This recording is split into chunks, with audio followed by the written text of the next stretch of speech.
Our planet Earth is a beautiful and complex collage of wildly varying terrain types, including, but not limited to, river valleys, forests, jungles, deserts, and mountains. These lands also contain a wide variety of resources. Our human ancestors made use of these resources to build civilization. Small settlements grew into villages, towns, and cities.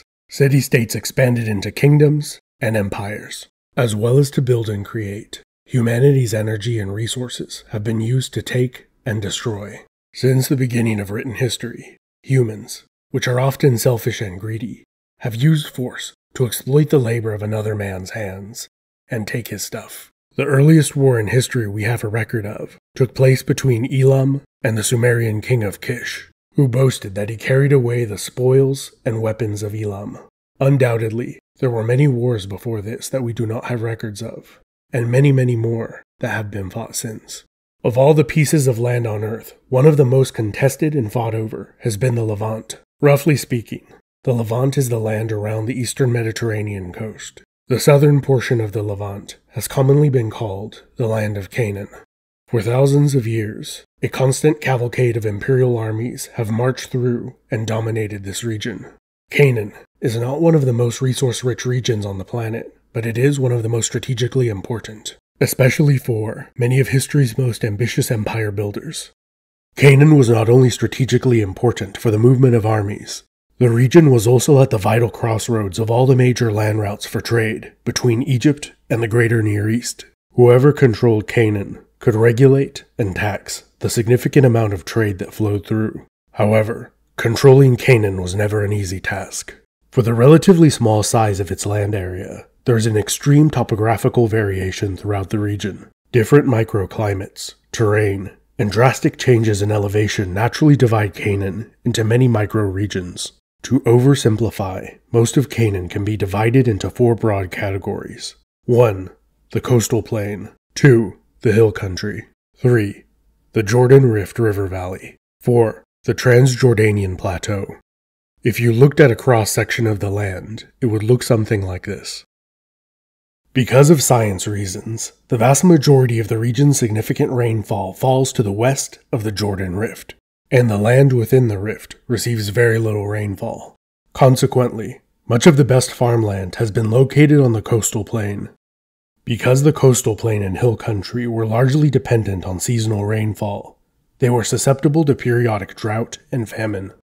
To survive, this made it necessary for the people of Canaan to store away sufficient food and water for a rainy day. Or more accurately, many non-rainy days. If enough food and water was not stored, the only 2 options left for the ill-prepared were conflict or migration. The natural division the terrain encouraged was pronounced in bad times, and the every man, tribe, town, and city for itself mentality that developed then carried over to the good times. Although their languages, religion, and culture were all quite similar, more often than not, the Canaanites were very divided. The Canaanites were the indigenous inhabitants of the region, primarily descended from those that had lived in Canaan during prehistoric times. In addition to fighting among themselves, the alternative option, which was to leave, was also common in bad times. 2 of the early cradles of human civilization, Mesopotamia and Egypt, were the primary destinations for Canaanite refugees. The flat open river valleys of these regions offered plenty of fresh water and food, but little in the way of natural defense. In contrast, the hill country of Canaan had significant defensive advantages. The hill country's greatest weakness was possibly its greatest strength. The geographical division and elevation changes that made the land difficult to unite also made it difficult to conquer. Defensive locations in the hill country that also had access to water, from springs, rivers, streams, and rainwater, collected in cisterns, were often preferred as locations to build cities, compared to other locations with better farmland and little or no natural defense. Cities like Lachish, Jerusalem, Samaria, and Hebron were all power centers chosen for their strategic location that made them difficult to besiege. In the north, the hill country and the coastal plain merge. The Canaanites of that heavily forested region became expert seafarers and merchants, and their high-quality wood was in high demand throughout the ancient Mediterranean. These Canaanites were later known as the Phoenicians. While the hill country of Canaan is not particularly unusual, the Jordan Rift is one of the most extreme topographic features on our planet. The shore of the Dead Sea is the lowest point of land on Earth, while the Dead Sea itself and the Sea of Galilee are the two lowest lakes in the world. The north and south of the rift are also drastically different from each other. The lower south is very dry, and the Dead Sea is 6 times more salty than the ocean, so its utility is pretty limited. In contrast, the north is wetter, and the water is fresh. There is marshland, ample wildlife, and farmland. For approximately 1,000 years, the city of Hazor was the leading city-state of the Northern Rift. The kings of Hazor were powerful enough to periodically command a coalition of northern Canaanite city-states. While there were many prosperous city-states in the Northern Rift, in the south, Jericho was the only notable city-state. This is largely due to the fact that Jericho has access to a significant amount of fresh water, a very rare commodity in the surrounding area. On the Transjordan Plateau, 2 civilizations, the Ammonites and the Moabites, developed.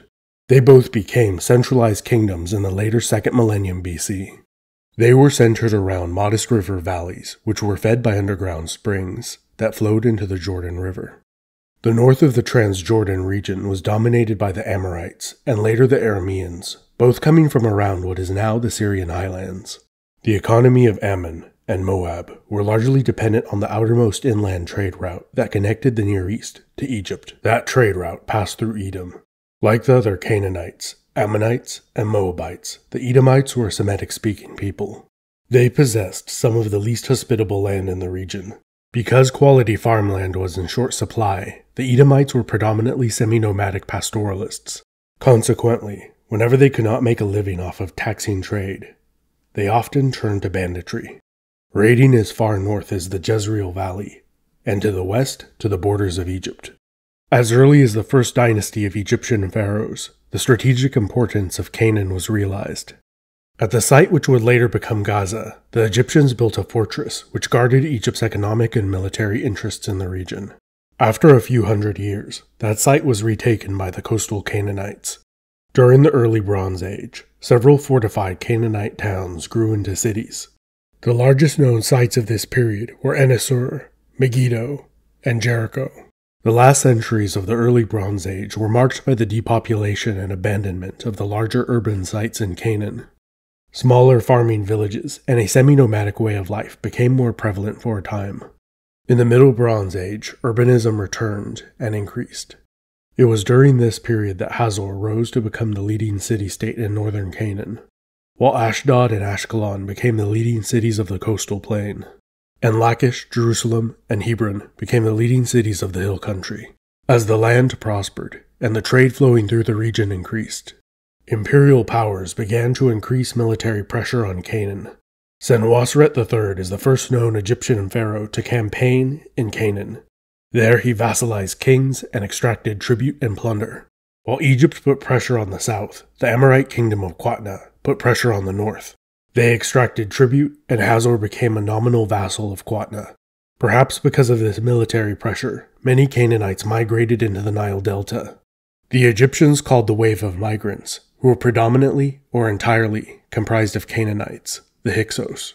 Around 1650 BC, the Hyksos overthrew the Egyptians and ruled as pharaohs in the Nile Delta for a century, before being defeated and driven out by the Egyptians. A somewhat traumatized Egypt became heavily militarized, and their number one policy goal was to control Canaan and prevent a Hyksos-like event from ever happening again. From the onset of the Egyptian New Kingdom, pharaohs repeatedly campaigned throughout the Levant. They brought the entire region under their control, making the Canaanite city-states their vassals. During the reign of Thutmose III, many city-states in the Levant rebelled, and at the Battle of Megiddo, Thutmose III defeated a formidable coalition of Canaanite kings. The Battle of Megiddo is the earliest battle in history we have a written account of. The date, tactics, casualties, and plunder were all recorded. Including his campaign at Megiddo, it took Thutmose III 14 nearly yearly campaigns to put down all the rebellions in the Levant. The city of Megiddo controlled the entry and exit point to and from the Jezreel Valley. The Jezreel Valley, which is shaped like an arrowhead, sits at the intersection of all the major land routes that connect the Canaanite coastal plain with the rest of the Near East. Consequently, The site has been the venue for many battles throughout history. Ancient kings, emperors, medieval crusaders, Arabs, and Mongols have all fought and fell on the valley of Jezreel. Napoleon and Saladin won battles there. And as recent as 1918, more than 90,000 troops of the British and Ottoman empires clashed in the Jezreel Valley near Megiddo. The battle lasted 6 days and ended with a British victory. According to the biblical account, Israel's first king Saul was slain in battle at the edge of the Jezreel Valley while fighting the Philistines. According to the biblical book of Revelation, the last battle will be fought on the Jezreel Valley, near Megiddo. A transliteration of the word Megiddo is Armageddon. On a slightly lighter note than the end of the world, the ancient Egyptians also realized the strategic importance of the Jezreel Valley. So they built a fortress, military, and administrative center at the junction of the Jezreel Valley and the Jordan Rift. For well over 3.5 centuries, the Egyptians controlled Canaan. Although there were numerous rebellions and the loss and regaining of territory, the Egyptians were successful at their top priority, which was to control and protect the Road of Horus, which allowed them to control military and economic movement in the region. To overgeneralize, things were pretty peaceful and prosperous for hundreds of years. Egypt engaged in diplomacy with other Near Eastern empires, and things were nice. Then, to cut a long story very short, in a short amount of time, empires collapsed, almost everyone died, people forgot how to read and write, and the whole Near East fell into a very, very, very dark age. This was called the Bronze Age collapse. If you want to know more about the Bronze Age collapse, I made some videos about it that you may be interested in. But back to Canaan. On the coastal plain, while things were falling apart, the Peliset, who were members of a band of baffling bad-time boat-bound brigands commonly referred to as the Sea Peoples, were resettled in Canaan after a failed amphibious assault on the Nile Delta. After a few decades, Egypt withdrew from Canaan. The Peliset, who were likely of Aegean origin, assimilated together with surviving Canaanites of the coastal plain, and they became the Philistines, who filled the power vacuum on the coastal plain, while Hebrew tribes filled the power vacuum in much of the interior. These tribes later formed into the Kingdom of Israel, which split into the kingdoms of Israel and Judah. Israel's new capital city of Samaria became the new power center in the north, and was the longtime rival of the Aramean kingdom of Damascus. The unconquered Canaanites on the northern coast recovered relatively quickly, and are more commonly known by their Greek name, the Phoenicians. They would go on to found the city of Carthage, which is famous for its wars with Rome and its brilliant general Hannibal. All of the states in the Levant were either conquered or vassalized by the Assyrian Empire. A long string of succeeding empires controlled the region. Over time, the common language of the region changed from Semitic dialects to Aramaic, and then Greek, and then Arabic. In a slow process, new people assimilated with the old. In today's modern population of the region, many are partial descendants of the ancient Canaanites. But exactly who is related to this ancient people, and to what proportion, has been a matter of heated debate. However, whatever the case may be, we should all strive to treat our fellow human beings with dignity and respect. The way one treats people should be based on their actions they take, not whoever their ancestors were. This has been Epimetheus. Thank you for watching, and to my patrons for making this video possible.